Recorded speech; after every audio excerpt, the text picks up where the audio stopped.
Hello guys, it's me again. Ngayon po, tuturo ko po sa inyo kung ano po ang static image or photo na ina-upload sa Facebook Reel na bawal pong gawin natin guys.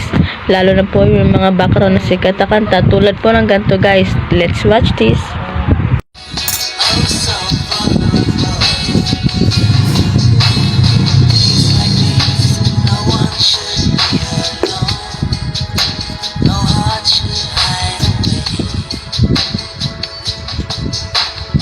Touches